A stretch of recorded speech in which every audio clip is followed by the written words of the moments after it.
আজকে যে এখানে সবাই সবার স্বামীকে শ্রেষ্ঠ প্রমাণ করতে ব্যস্ত, ঠিক তখনই সেখানে হচ্ছে ডিফারেন্স। আমি কিন্তু শুরুতেই বলে গিয়েছি কেন আমার জামাই সবার থেকে শ্রেষ্ঠ। শুরুতেই আসি, এই যে ইশরাত আপু বলে গেলেন তার জামাই নাকি রাত বিরাতে অনলাইন ভরে কাজ করে, তার কারণ তার জামাই খুব স্মার্ট। আসলে তার জামাই এতটাই স্মার্ট যে সে রাত বিরাতে অনলাইনে অন্যদেরকে মেসেজ দিয়ে থাকেন। এটা হয়তো আপু খেয়ালই করেন না তার জামাই, তাই তো শুরুতে বলেছিলাম তার জামাই হচ্ছে আমাকে মেসেজ দেয়, ঘুম আসে না, ঘুমো স্বার্থপর। এই যে মেহবুবা আপু, সে তো সারাদিন হচ্ছে হিসাব নিকাশ, তার জামাই হিসাব নিকাশ করতেই ব্যস্ত, তার মধ্যে নেই কোনো ভালোবাসার প্রকাশ, কারণ তার জামাই তাকে ফিউচারে বানিয়ে দিবে ফ্ল্যাট।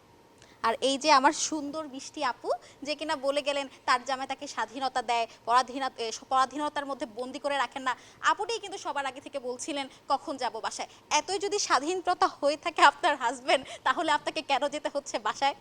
আপনার আপনার সভাপতি দাঁড়ান দাঁড়ান দাঁড়ান, আসছে পর্যন্ত আসছে পর্যন্ত শুরু থেকে বলে যাচ্ছে আপা বাসায় যাওয়ার তারা মানে স্বামীকে, এই যে বললাম না, আমি প্রথমেই বললাম এরা যারা সবাই তাদের স্বামীকে সেরা বলেছে, তাদের স্বামী আসলে সেরা না, ভেড়া।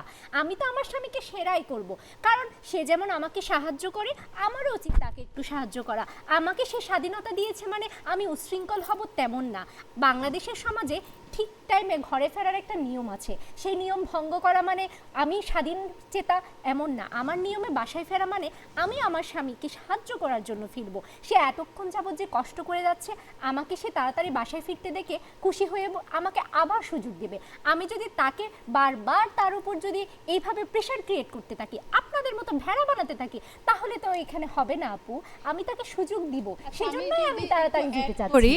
আমাদের আসলে সবারই স্বামী সেরা, কিন্তু আমরা আমাদের স্বামীকে মিস করছি, কারণ হচ্ছে যে নুসরাত আপু তার স্বামীটিকে পাশে করে নিয়ে এসেছেন, আমরা নিয়ে আসতে পারিনি, সেই কারণে আমরা আমাদের স্বামীকে বেশি মিস করছি। বাড়িতে যাওয়ার একটা তাড়া আমাদের আমার আছে। হাজবেন্ড আমাকে সঙ্গ দিতে চলে এসেছে আমার সাথে। আসলে আশা কি কি আপনাদের স্বামী? আমার কিন্তু একটা সন্দেহ হয়, সঙ্গ দিতে এসেছে না ফলো করতে এসেছে না চেক করতে এসেছে, সাথে কাউকে পাশে কাউকে ডেকে নিবে কিনা, এটাই তো সন্দেহের বিষয়। আমাদের স্বামী বাসায় রেখে আমাদেরকে একটা ফোন পর্যন্ত দেয়নি।